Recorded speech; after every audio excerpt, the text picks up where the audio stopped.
I honestly don't think I would be alive right now if I hadn't found Jesus.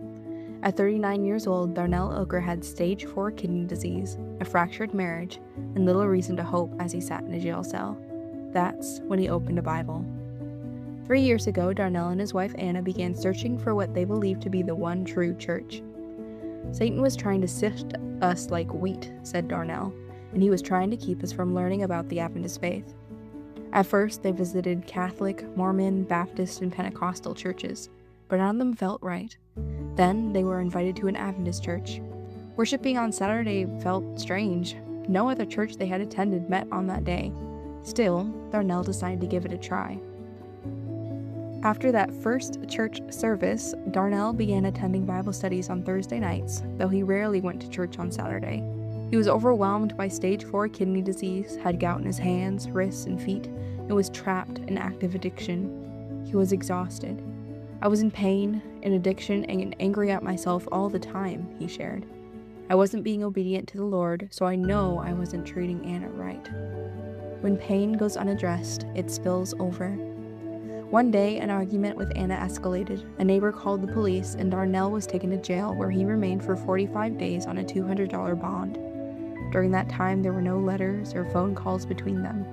Believing his life was over, Darnell turned to God again. I prayed to the Lord. I said, Lord, I don't know how you're going to fix me. I don't know how you're going to fix my marriage, but it seems like every single thing that I want to do, I can't ever do.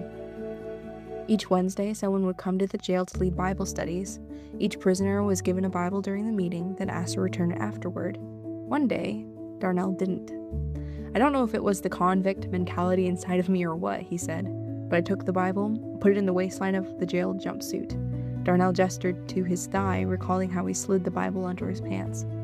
The instructor, thinking he didn't have one, gave him another. When it came to turn the Bibles in, he returned one, but walked out casually with the other, back to his cell. From that day on, Darnell read that Bible daily. Slowly, it changed him. Some of Darnell's cellmates couldn't read or write, and he found the Lord helping them through him, unaware that God was working behind the scenes on his own case. When Darnell was released, he connected with Bible worker Christian Hunt, who introduced him to Pastor Bailey Schmidt and Corey Meidel. Together, these three took Darnell under their wings and helped him rebuild his life. At the time, Darnell was homeless, sick with kidney disease, gout, and rheumatoid arthritis, and unsure of what to do next.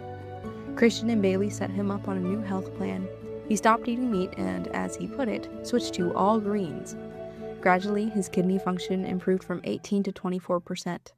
Corey took him out into nature to hike and bike together. At the same time, he became deeply involved in church life, attending services in groups 6 days a week. His life turned around. He had been sober for 6 months and had moved from Oklahoma to California to begin a treatment program. Around this time, Anna reached out to him.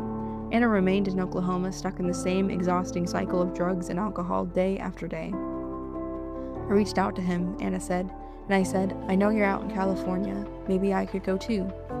From that day forward, she knew her prayers had been answered and that she could finally join him, and he could be the leading husband that she could follow. Healing rarely happens alone. It often begins with a brave step forward, together. Rebuilding their marriage wasn't easy, but both credit Jesus for guiding their healing. For the past 3 years, Darnell and Anna longed to be baptized, yet something always seemed to interfere. Each time they prepared, their treatment program relocated them, forcing them to start over at a different Adventist church with a new Bible worker and a new baptism study. Finally, last November, 9 months after they had moved to Lincoln and began attending Piedmont Park SDA Church, their baptism finally seemed possible. However, even then, obstacles arose. Around the time that they were talking about baptism, they were asked to leave their home after being falsely accused of smoking in their apartment. They were given 60 days to vacate. Darnell told Pastor Smirtis, the associate pastor at Piedmont Park, that they'd have to postpone the baptism. Weeks passed and the frustration returned. On Friday, November 21st, Darnell made a decision. I was like, we're getting asked to leave because of something we didn't do. We don't smoke, so I told the pastors. I said, now I don't care what's going on. I have faith in Jesus. I said we're getting dipped November 22nd.